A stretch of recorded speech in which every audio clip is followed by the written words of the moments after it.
ನಮಸ್ಕಾರ. ಓಂ ವ್ಯಾಸ ಟಿವಿ ಚಾನಲಿಗೆ ತಮಗೆ ಸ್ವಾಗತ. ಇಂದು ನಾನು ವಿಶೇಷವಾಗಿರುವ ಶ್ರೀಕಂಠೇಶ್ವರ ಅಂದರೆ ನಂಜುಂಡೇಶ್ವರನ ದೇವಸ್ಥಾನವಾದ ಶ್ರೀ ನಂಜನಗೂಡು ನಂಜುಂಡೇಶ್ವರನ ಬಗ್ಗೆ ಮಾಹಿತಿ ಕೊಡುತ್ತೇನೆ.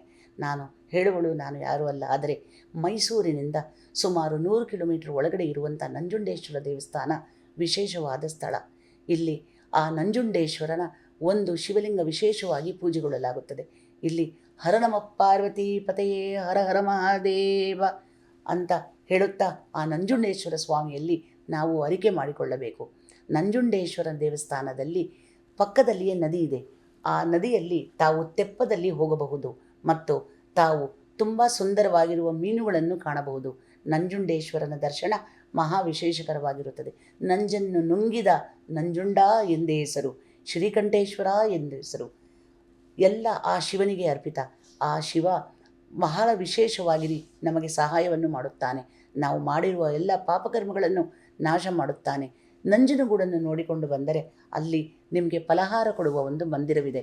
ತಾವು ಪೂಜೆಗೆ ಸರಿಯಾಗಿ ಅಭಿಷೇಕಕ್ಕೆ ಸರಿಯಾಗಿ ಹೋದರೆ ಮಧ್ಯಾಹ್ನ ವೇಳೆಗೆ ನಿಮಗೆ ಪ್ರಸಾದ ಭೋಜನ ರೂಪದಲ್ಲಿ ದೊರಕುತ್ತದೆ. ಭೋಜನ ಮುಗಿಸಿಕೊಂಡು ನಂತರ ಮೈಸೂರಿನ ಚಾಮುಂಡಿ ಬೆಟ್ಟಕ್ಕೂ ಬರಬಹುದು. ಈ ನಂಜುಂಡೇಶ್ವರ ದೇವಸ್ಥಾನದಲ್ಲಿ ಇನ್ನೊಂದು ವಿಶೇಷವಾಗಿರುವ ಒಂದು ಮುಖ್ಯ ಇನ್ಫಾರ್ಮೇಷನ್ ಅಂದರೆ ಅಥವಾ ಮಾಹಿತಿ ಎಂದರೆ ನದಿ ಇದೆ. ಈ ನದಿ ನೀರಿನಲ್ಲಿ ನೀವು ಏನೇ ಕಾರ್ಯಗಳಾಗಬೇಕಾದರೂ ಅಲ್ಲಿ ಬೇಡಿಕೊಂಡು ನೀವು ಪ್ರಾರ್ಥನೆ ಮಾಡಿದರೆ ತಮ್ಮ ಎಲ್ಲ ಪ್ರಾರ್ಥನೆಗಳನ್ನು ಈಶ್ವರ ನಿಮಗೆ ನೆರವೇರಿಸುತ್ತಾನೆ.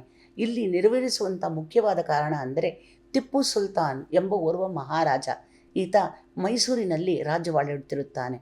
ಆದರೆ ಅವನಿಗೆ ಏದಾದರೂ ವಿಶೇಷವಾಗಿ ಕಾರ್ಯವಾಗಬೇಕಾದರೆ ಇಲ್ಲಿ ಬಂದು ತೆಪ್ಪೋತ್ಸವವನ್ನು ಮಾಡಿಸುತ್ತಾನೆ. ನಂಜುಂಡೇಶ್ವರನ ತೆಪ್ಪೋತ್ಸವ ಅಥವಾ ಶ್ರೀಕಂಠೇಶ್ವರನ ತೆಪ್ಪೋತ್ಸವ ಅಥವಾ ತೆಪ್ಪೋತ್ಸವ ಎಂದೇ ಇಲ್ಲಿ ವಿಶೇಷವಾಗಿರುತ್ತದೆ. ಟಿಪ್ಪು ಸುಲ್ತಾನನ ವಿಶೇಷವಾಗಿರುವ ಪೂಜೆ ಮಾಡಿರುವ ಚಿನ್ನದ ಹಡಗು ಇನ್ನೂ ಈ ದೇವಸ್ಥಾನದಲ್ಲಿದೆ. ಈ ದೇವಸ್ಥಾನದಲ್ಲಿ ಈಶ್ವರ ಮುಖ್ಯ ಅಧಿಪತಿಯಾಗಿರುತ್ತಾನೆ ಮತ್ತು ತನ್ನ ಧರ್ಮಪತ್ನಿಯಾದ ಶ್ರೀ ಗೌರಿಯ ಗುಡಿಯೂ ಇದೆ. ಇಲ್ಲಿ ನೀವು ಬೇಡಿಕೊಂಡು ನಿಮಗೆ ಬೇಕಾಗಿರುವಂಥ ಎಲ್ಲ ವರಗಳನ್ನು ಬೇಡಿ ಅಷ್ಟೈಶ್ವರ್ಯ ಸಿದ್ಧಿಗಳನ್ನು ಪ್ರಾರ್ಥಿಸಿಕೊಳ್ಳಬಹುದು.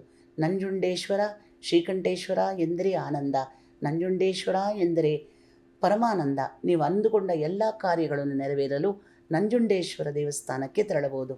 ಮತ್ತು ಒಂದು ಸಣ್ಣ ಇನ್ಫಾರ್ಮೇಷನ್ ಅಂದರೆ ತಾವು ಅಂದುಕೊಳ್ಳಬಹುದು, ಏನು ಭಗವಂತನ ಬಗ್ಗೆ ಮಾತಾಡುವಾಗ ಈ ಥರ ಎಲ್ಲ ಜಾಹೀರಾತು ಹೇಳುತ್ತಾಳೆ ಎಂದು. ಇಲ್ಲಿ ನಿಮಗೆ